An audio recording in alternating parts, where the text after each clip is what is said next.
प्रेम से बोलिए सदगुरु साहिब जी की जय हो। सतनाम साहिब आप सभी को मेरा प्रेम भरा सतनाम साहिब। मनुष्य खुद भी नष्ट हो जाता है, नष्ट नहीं होती तो वो चेतन सत्ता नष्ट नहीं होती जो मनुष्य के स्तन को भी चला रही है। उससे अनभिज्ञ हैं हम, वही सत्य है। यही समझा रहे हैं नानक जी भी कि उस एक को सुमरो ना, जिसको सुमरने से दूसरे को सिमरने की जरूरत ही नहीं पड़ेगी।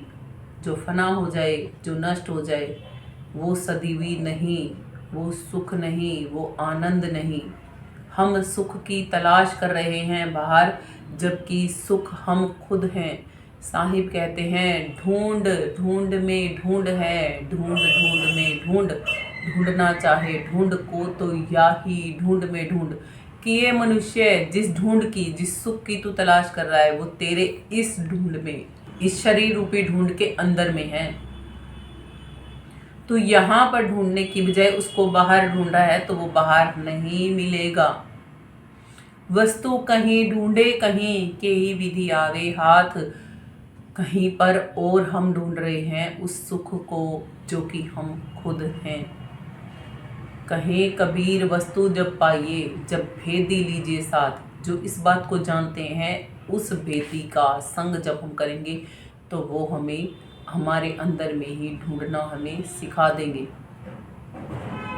भेदी लीना साथ कर वस्तु दे लिखाए। जब हमने भेदी संत का साथ करेंगे तो वो हमें हमारे अंदर में ही हमें ढूंढना सिखा देगा। इस ढूंढ में, इस तन में ही हम कहाँ पर हैं ये हमें भेद संत जन बता सकते हैं और बताते भी हैं।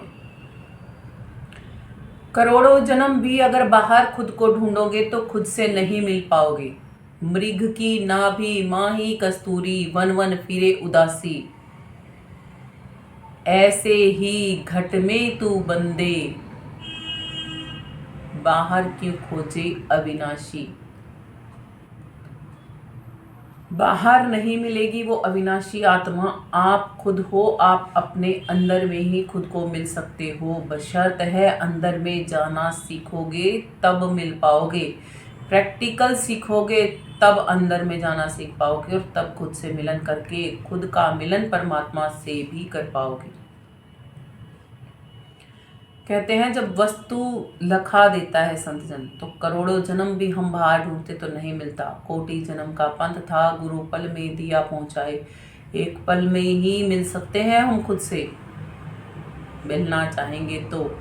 जैसे जल, पानी, H2O हाइड्रोजन और ऑक्सीजन का मिश्रण है। जब इसको लैब में जाकर टेस्ट करेंगे, हाइड्रोजन 1 यूनिट और ऑक्सीजन 2 यूनिट मिक्स करेंगे तो हमें पता चलेगा कि पानी बनता है। बिल्कुल वैसे ही जब हम अंदर में जाएंगे, सूरत नीरत के अंतरे योजन 8 प्रमाण, तहाँ ज्योति को लिप्त करो तहाँ हंस करे विश्राम। वहाँ सुरती को लगाओ जहाँ हंस करे विश्राम। वहाँ पर जब आ जाना आएगा जब संतों का संग करोगे, जहाँ ये भी बताया ना आपको,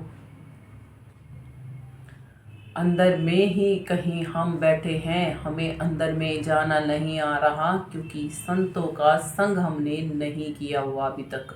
कौन सा संत आपको ये बातें बता सकता है? तुलसी साहिब जी बताते हैं संत साधु होते कौन है। तिल प्रमाण जहाँ लगे कपाटा, मकड़ तार जहाँ जीव की बाटा। जहाँ जीव की बाट करती है, कहीं हमारे तन में ही तिल जितना अनुमान है। मकड़ तार जहाँ जीव की बाटा, जहाँ पर जीव की बाट कटेगी। तिल प्रमाण जहाँ लगे कपाटा, मकड़ तार जहाँ जीव की बाटा। इतना भेद जाने जन सोई, इसका जो आपको प्रैक्टिकल करवा सके, जो इसका पक्के तौर पे आपको व्यवहारिक रूप में इस बात को करना सिखा सके। कहाँ पर वो तिल जितना अनुमान है, कहाँ पर वो कपाट बंद है, कहाँ से वो कपाट खुलेंगे, कहाँ हमारे अंदर में ही ब्रह्म अग्नि जल रही है, जहाँ पर शुभ अशुभ कर्मों का नाश हो जाएगा। कहाँ पर है वो मकर का तार, निगुरा नहीं जान सकता, बिना गुरु बनाए हम ये नहीं जान सकते। इस भेद को जो जन जानते हैं, तुलसीदास साधु है सोई। तुलसी साहिब जी कहते हैं कि वही केवल साधना करने वाला साधक है, साधु है, संत है। जान लो ये बात। अब आपको इतना खोल के तो बता ही दिया, तो आपको समझ में आ चुका होगा कि संत जीवन में आने, सच्चे शब्द भेदी गुरुओं का संग क्यों जरूरी है। गुरु तो हमारे हर एक कोई ही हैं। जैसे अभी आपको बताया ना, किचन में जब हम काम करते हैं, हमारी माँ और हमारी दादियाँ या पढ़ी हुई भी ना हो तब भी वो हमारी गुरु हैं, क्योंकि हमें वो रसोई घर का सारा कार्य व्यवहार सिखा सकती हैं। हम स्कूलों में जाते हैं, अध्यापकों का संग करते हैं, वो भी हमारे गुरु हैं, क्योंकि वो हमें भौतिक शिक्षा देते हैं, भौतिक जगत की शिक्षा जो देते हैं, तो वो भी हमारे गुरु हैं। हम मंदिरों में जाते हैं अपनी टेंशनों को लेके, अपनी चिंताओं को लेके, तो पंडित लोग भी हमारे गुरु हैं, क्योंकि वो ज्योतिष शास्त्र को जानते हैं, वो हमें उसकी शिक्षा देते हैं।